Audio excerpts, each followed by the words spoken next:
Calouros das engenharias, alunos das exatas, sejam bem-vindos a essa aula de pré-cálculo, que faz parte de um projeto do PET, da Engenharia de Automação Industrial, em parceria com o PET da Engenharia de Minas, do Cefet de Araxá, Minas Gerais. Quem fala aqui é a Eveline, do PET da Automação, e nessa aula nós vamos abordar funções reais, tema que vai ser continuado pelo Jonathan, também do PET, na parte 2 da aula. Pessoal, para falar sobre funções, nós vamos começar do conceito na sua própria definição. Então, vamos lá. Como é que nós definimos uma função? Observe. Função é uma relação entre dois conjuntos, estabelecida por uma lei de formação em que, para cada valor de x num conjunto A, temos exatamente um valor f de x ou y num conjunto B. Observe na tela que nós temos dois conjuntos, A e B, certo? A é o nosso conjunto de partida e B é o nosso conjunto de chegada. Temos, então, uma função de A em B. Observe também que o elemento x em A tem um correspondente f de x no conjunto B. E essa é a relação que a função estabelece. Essa é a relação dada pela lei de formação da função. Nós vamos ver a seguir alguns exemplos que vão deixar isso mais claro para nós. Olha lá. Pela lei de formação f de x é igual a 5x, associe cada elemento x do conjunto A a um elemento f de x do conjunto B. Então, pessoal, nesse caso, nós temos uma função cuja lei de formação é f de x é igual a 5x. Já que a função é uma relação entre conjuntos, o exercício nos pede para demonstrar essa relação no diagrama, tendo por base essa lei de formação. Então, observe que no conjunto A nós temos 3 elementos, 0, 1 e 2. E no conjunto B nós temos 11 elementos, todos os números inteiros do 0 ao 10. Nosso conjunto de partida, no caso, é o conjunto A. É nele que estão presentes os nossos valores de x. Enquanto o conjunto onde nós vamos encontrar os valores de f de x ou y é o conjunto B. Nós vamos então pegar nosso primeiro valor de x, que é o 0 do conjunto A, para encontrar o correspondente dele no conjunto B. E o que é que nós fazemos? Nós substituímos, na lei de formação, o x pelo 0. Então, nós fazemos 5 vezes 0, que dá 0. Agora, vamos ao segundo elemento do conjunto A, que é o 1. Nós fazemos a mesma coisa. Nós substituímos, na lei de formação, o x pelo 1. Ou seja, nós multiplicamos 5 por 1, que dá 5. O correspondente do 1 no conjunto B é 5. Fica claro, pessoal, que a função ela estabelece uma relação entre dois conjuntos, correto? Nesse caso, entre o conjunto A e o conjunto B. E vamos terminar o exercício encontrando o correspondente do elemento 2 no conjunto A. Vamos encontrar o correspondente dele no conjunto B. Basta substituir o x da função f de x igual a 5x por 2, o que resulta no número 10. 5 vezes 2 é igual a 10. E pronto, está feito o exercício. Encontramos todos os valores correspondentes do conjunto A no conjunto B, de acordo com a regra geral dada pela função. Vocês podem perceber também, pessoal, que a partir do valor de x, nós determinamos o valor de y. Logo, nós podemos dizer que y está em função de x. Ok? Vamos treinar mais um pouco o princípio, pessoal, para ficar bem claro. Percebam que agora nós temos os mesmos conjuntos A e B, mas outra lei de formação. Dessa vez, f de x vai ser igual a x ao cubo mais 1.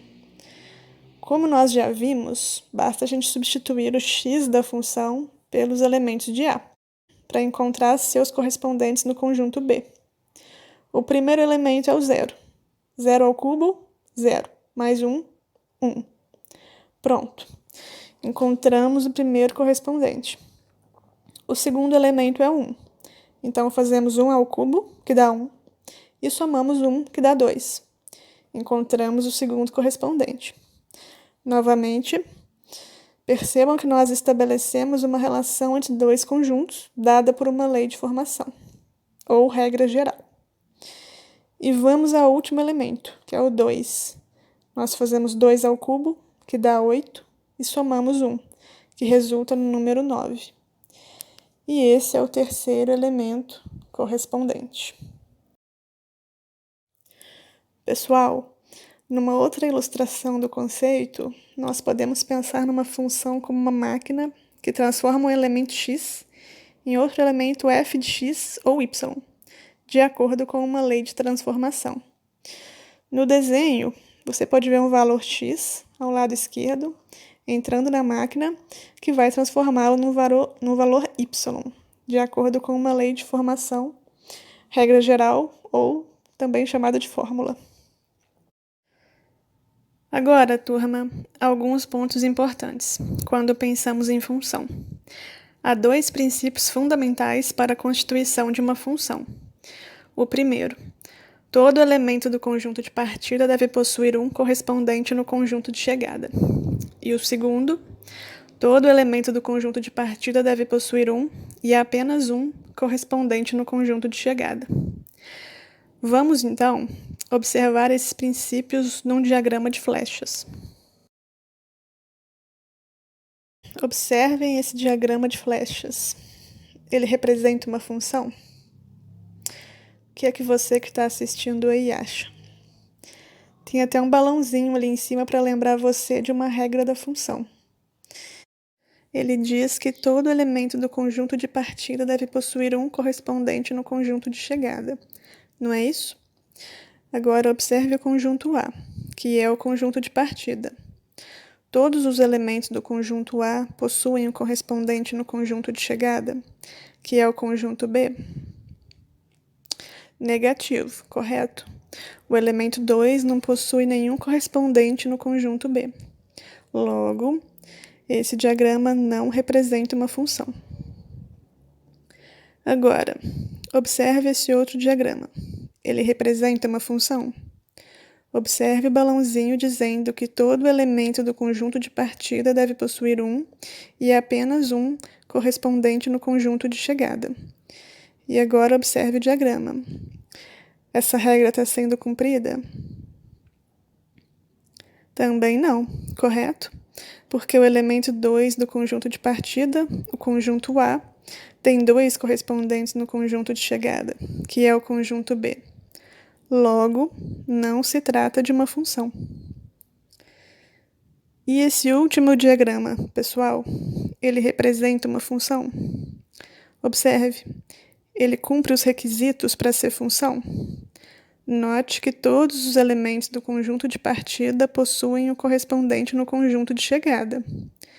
E note que nenhum elemento do conjunto de partida, que é o conjunto A, possui mais de um correspondente no conjunto de chegada. Logo, essa relação é sim uma função. Talvez haja alguma dúvida por conta do elemento 4, no conjunto B, que recebe 2 flechinhas. Mas não há nenhuma regra contra isso, ok? Assim como é possível haver elementos sobrando no conjunto B, que é o conjunto de chegada.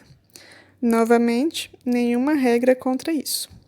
Essa relação representada, portanto, é sim uma função. Para finalizar, pessoal, algumas notas importantes. O que são funções reais? Leia aqui comigo. Funções reais são funções cujo conjunto de chegada, que vocês verão com Jonathan, chama-se contradomínio. Esse é o termo oficial. Então, o conjunto de chegada ou contradomínio está contido no conjunto dos números reais. Notem, é uma função de x em y, e y está contido no conjunto dos números reais. Funções reais de variável real são funções definidas nos subconjuntos dos números reais, ou seja, são funções cujos conjuntos de partida, nome oficial, domínio, e de chegada, contradomínio, estão contidos nos subconjuntos dos números reais. ou seja, são funções de números reais em números reais. Lembrando que os números reais contêm os números racionais, inteiros, naturais e irracionais. Então é isso, pessoal. Espero que a aula tenha sido proveitosa. Sucesso a vocês. Assistam a aula subsequente do Jonathan, falando para vocês sobre domínio, contradomínio e imagem.